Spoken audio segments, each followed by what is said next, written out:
when your patient has paralysis or weakness, no? Usually paralyzed ang patient or the patient has mga contractures. Kaya mamaya itong lecture sa handicap. But the concept here, I was just going to discuss this during our online class this Thursday. Okay, muna siya. So this one here is actually tulo. Upat ni siya katay. When you say range of motion gani, kung ang shoulder nimo is, ang range niya is going there, hindi na siya matuyok dito dahil sa tuyok niya. So na uban nga mga grabe ka hypermobile, but this one here, kung diya katamad, diya nagigla, kaya na yung mga ligaments diya, siya nag-limit sa motion.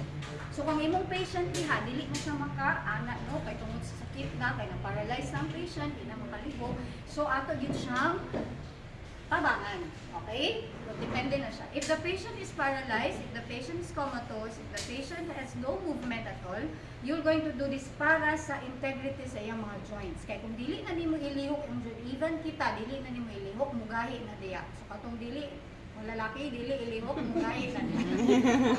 Okay, so, okay, so now I will going to, this one is the upper extremity, this one is lower extremity. So ako siyang i-exercise, this is flexion, okay. Balik ka anatomy ha, buo ko sa inyo. Katong mga na yung anatomy na, dili pwede ni kalimtan. This is flexion of the shoulder, so I'm just going to move this one. So ang patient, wala siya tabang, so passive range of motion. Passive, ako lang ang nag-perform, but the patient has no active motion. Okay, so this one here, that's 1 to 10 siya. So meaning kanik ilihok minimo siya, at least ang joint niya ay mugawas ka ma'am. Okay. Kasi ipangkuan sa siya dito. Nagalukong siya. Nag-video naman to. Nakalibog siya This one is shoulder flexion. This one is shoulder abduction. So i-abduct na ako, i-abduct din ako siya. So, abduct. So, this one is very good. Sabi na, din sa hita ay. Yung mga mo kung siya magpahilo. Michelle, so, that is 1 to 10. So, after that one is, we're going to do the, kanin siya magamit niyo sa elderly care, OJT. Kay, muna siya po lang itulog sa inyo ni Ma'am Ruby. No? So at least na may idea ba, ay, nangyayani man tuo, ana-anak siya. So this is internal rotation, external rotation, ana-anak, lubag-lubag lang na para dili manggahi o contracture ang iyang joints. Then after that one is, you're going to do the circumduction. After bitaw, ani makatulog na si Connie. Dili na rin siya kalakad. Yan, din ako kalakad. Sige, balik-balik ko. Pisti pa, uli yung puto kong bano, antay. Ala, na-video, magod mo. Grabe. Grabe yun. Grabe na pagka-record. Complete sentence ni siya. So, shoulder, that is the elbow. After sa elbow, elbow. Flexion, extension, flexion. Kalami sa kong dibate. Extension.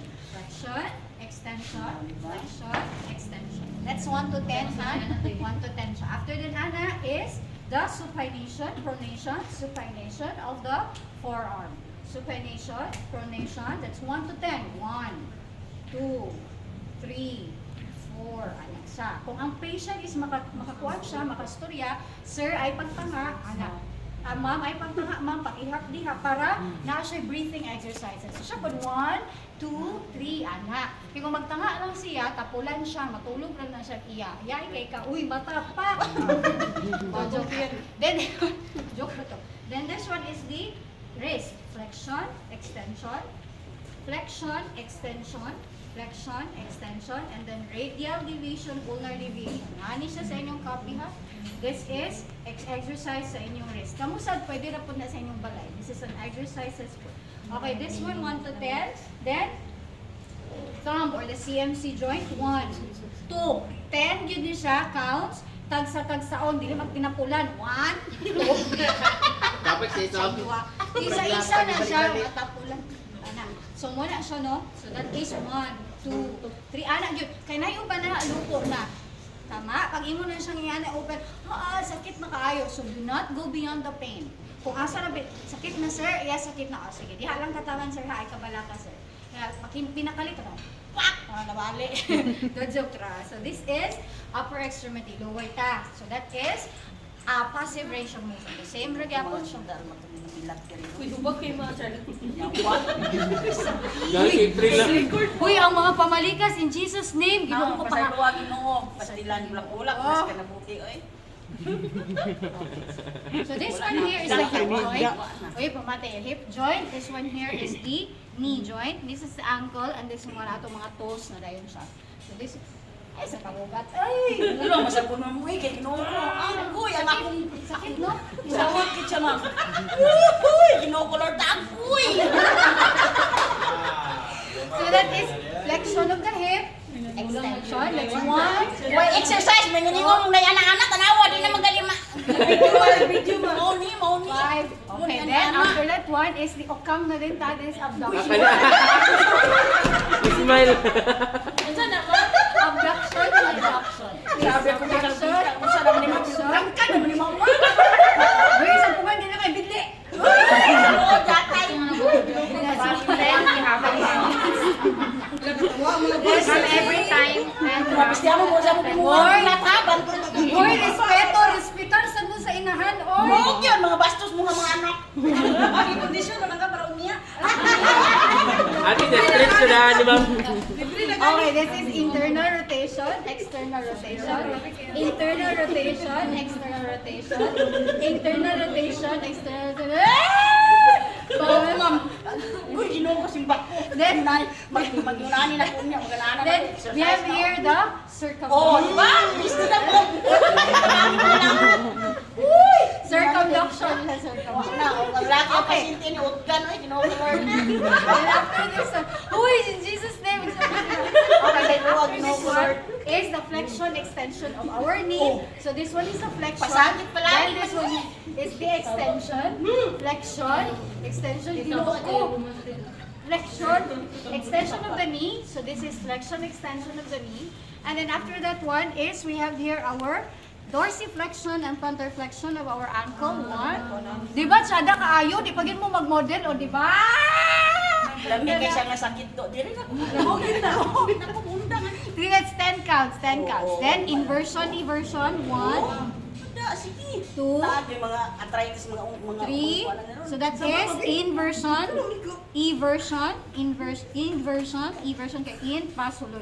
Then, 1 by 1 din, 1 to 10 din siya. Tanan yun siya, no? Joints, dili siya pwede nga imong iusa. So that is passive range of motion exercise where the patient is not active. Ang active lang na nag-exercise is ang caregiver. Now, let's go to the active assistive. If the patient sakit dinhi, then ako siyang ilahos gamay ma'am ha, that is active. Kay siya nag-active plus assistive with the caregiver. Okay? So that is, sige ma'am, so ma'am Ben, i-flex na ma'am Ben. Pwede ara taman ma'am, ay sa ilahos. Sa Taman, ilahos. Ben. Ako siya ilahos gamay ma'am. Sakit na ma'am? Okay, sige. Down ma'am Ben, ikaw na sir. Okay, that is active assistive. The patient, sige, atong ibutang, makalingkod ang pasyente. Lingkod, lingkod na. Ilang takot yan. Ginoo ko, Lord. Tapos sa tanan ha, tanan gyapon to. Nalubog. Dili dili. Nalubo ang tambok. Ginawa ang taktiyan niya. Sige pa, gibaganga. So example ang patient ingon ani, this is active range of motion. Ganina passive ako na. Active assistive kami ng duha. Pero it doesn't mean nga shoulder lang to. Kaya dagan man to joints, di ba? Karon ako siya ni active exercise. Active range of motion ma'am. Pareho ko event ang duha ma'am event. Inahin na lang ma'am, ginawalaw ma'am.